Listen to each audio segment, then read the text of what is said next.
म हो factlearner। आज म तपाईलाई कम्प्युटरको गजबको ट्रिक्स बताउने छु। Number 1 folder that can be created। के तपाईले सोच्नु भएको छ तपाईले कम्प्युटरमा जुन पनि नामको फोल्डर बनाउन सक्नुहुन्छ तर के यस्ता नामहरू छन् यस नामको तपाई कुनै फोल्डर बनाउन सक्नु हुँदैन। CON NUL PRN AUX तपाई जो कुनै सँग पनि च्यालेन्ज गर्न सक्नुहुन्छ उनीहरूलाई यो नामको फोल्डर बनाउन, तर उनीहरूले यो नामको फोल्डर बनाउन सक्दैनन्। Number 2 fast trick. यो ट्रिक तपाईलाई काम लाग्न सक्दछ। यदि तपाईले कुनै सेन्टेन्सलाई डिलिट गर्नु परेमा ब्याकस्पेसबाट एक वर्ड गरी डिलिट गर्नुहुन्छ, यस ट्रिकले तपाईलाई धेरै मद्दत गर्दछ। कुनै लामो सेन्टेन्स डिलिट गर्नु परेमा तपाईले कन्ट्रोल+ ब्याकस्पेस दबाउनुहोस्, यो एकै क्लिकमा पुरै लामो सेन्टेन्स गायब हुन्छ। Number 3 tab reopen. धेरैचोटी यस्तो हुन्छ हामीले गुगलको मल्टिपल साइटहरू ओपन गरेर राखेका हुन्छौं, कुनै कारणले एउटा साइट बन्द हुन सक्दछ। त्यसबेला हामी हिस्ट्रीमा गएर खोज्न लाग्दछौं, त्यस समयमा धेरै तनाव हुन्छ।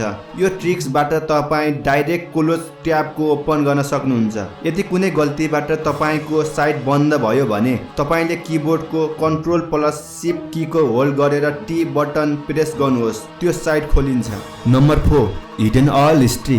तपाईले गुगल क्रोम खोल्नुहोस् अनि तपाईले कन्ट्रोल+ शिफ्ट+ एन दबाउनुहोस्। तपाई इन्कग्निटो मोड अफ गुगलमा तपाई इन्टर गर्नुहुन्छ।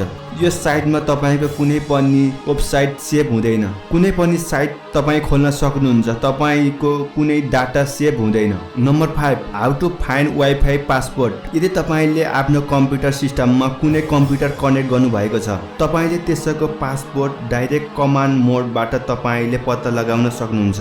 यो तपाईले सजिलोसँग गर्न सक्नुहुन्छ। यसको लागि तपाईले सर्च बटनमा गएर CMD टाइप गरी इन्टर दबाउनुहोस्। त्यसपछि तपाईले टाइप गर्नुहोस् net SH WLAN